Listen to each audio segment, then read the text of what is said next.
So we need some ideas for intro sequences for the San Francisco episodes. Okay, cool. Okay, so what if it's like us on the streets of San Francisco?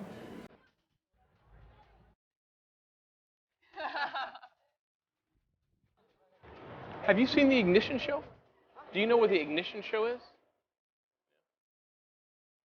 Do you know where the Ignition Show is, sir? The Ignition Show?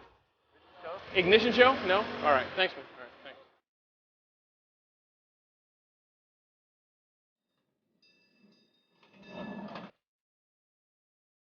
Do you know where the Ignition Show is?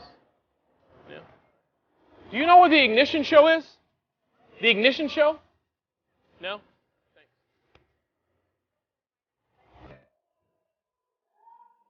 No.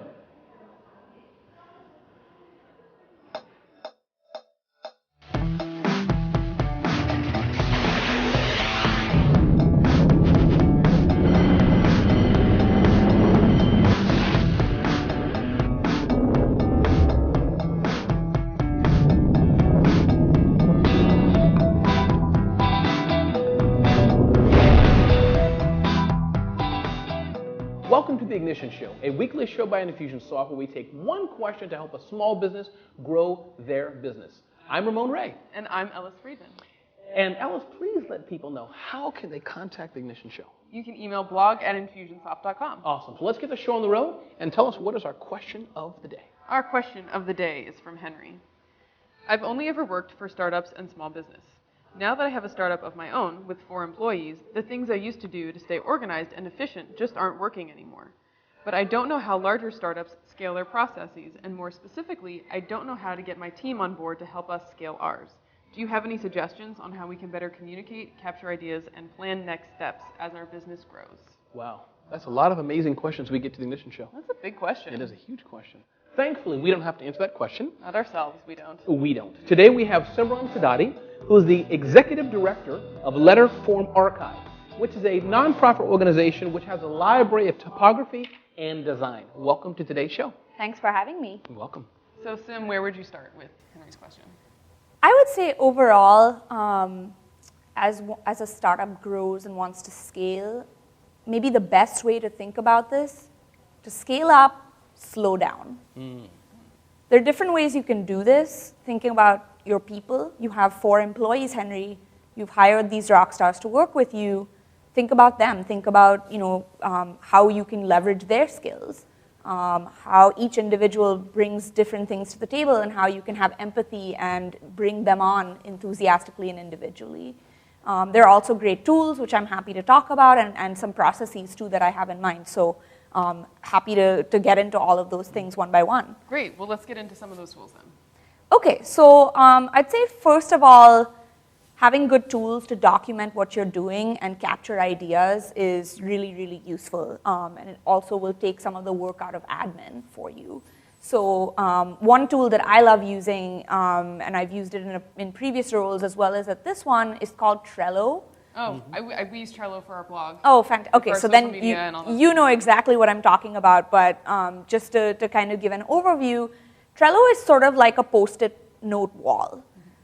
It's very flexible. It allows you to create little note cards that you can put on lists and then move them around just by clicking and dragging them. And what that does is it gives you a flexible, interactive, collaborative tool where you can chart out anything from your entire company's roadmap for the next 18 months to a specific project and kind of divvy up who does what. And Ellis can have a column, and Ramon can have a column, and Sim can have a column, and each of us has our tasks laid out. Or it can just be my to-do list, personal, professional, admin, that sort of thing. And I would also say Zen Payrolls. Zen Payrolls. Yep, Okay. this is not something that all of your employees will use as admins, but trust me, it will surprise and delight them. You get to set it up. It's super easy. You don't need a voided check the old-fashioned way. You just go online, you put in your information. The brilliance is when you get your first paycheck and it says, "Hey Sim, you've just been paid. Isn't today a beautiful day?" with a picture of butterflies and flowers. Beautiful day. Yeah, it is a beautiful day. I just got paid today. It's a beautiful day. And I think that just bringing people into a place where they're happy to come to work and happy to be at work is a great way to get people invested and not be renters but owners. of the processes that they're going to be in charge of. So I would say those are just two that I use myself. So that can really help Henry with not having to worry about some of the other things with accounting or payroll, just get it all in one place. Right, it reduces your overhead in terms of time, energy, and even money. Zen Payroll is cheaper than any other alternative I've seen. Trello is free. Okay, so what are some like in-office things that Henry can do to start scaling his processes and getting people like on board? So I think, I was saying earlier that I think slowing down is a great way to scale up. It sounds very paradoxical and idealistic, and you're thinking, oh God, I work overtime already. I don't have time for this. But it's much easier to get to the prize if you have your eyes on that prize, right? You really want to know where you're going. You want to understand that you're doing it the right way. And most importantly, you want to know and believe that you have your employees, your whole team on board with you. Because part of the process of growing is getting to consensus and then sticking with it, not having someone say, well, I said that we should do it this way. But where does the slowdown come in? I mean, you have to move forward. This sounds maybe like you can get delved into a discussion and you never move. How do you balance the two? So I have a good model that I've been using for the last year and a half, both in a previous role and now again as executive director of Letterform. It's the Google Ventures design sprint model. And the way that it works is you bring everybody into the room, and this is great because it scales up or down. You could have 4 employees or 15. You could have a whole team do it, or your entire payroll, everyone on the payroll come in and do it. And what you do at the beginning is you give everybody a little bit of quiet time to brainstorm. No bad ideas, write everything down on a Post-it. I love Post-its. Write everything down on a Post-it with a big magic marker and stick it up on a wall. That allows everybody to have, it's not like you'll just have one loud voice in the room or deathly silence. Everybody has quiet time to think.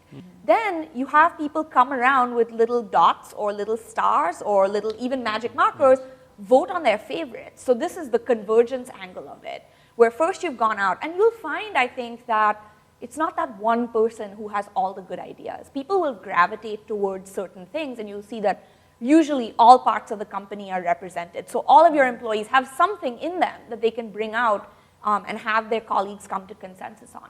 Then you can talk about how to validate it. You talk about why did you guys pick this? Why does this have 3 favorites and this one have 5? Or what's the best way to go for it? And then from there you can prototype and test with your users, because then you have something that's validated by the team.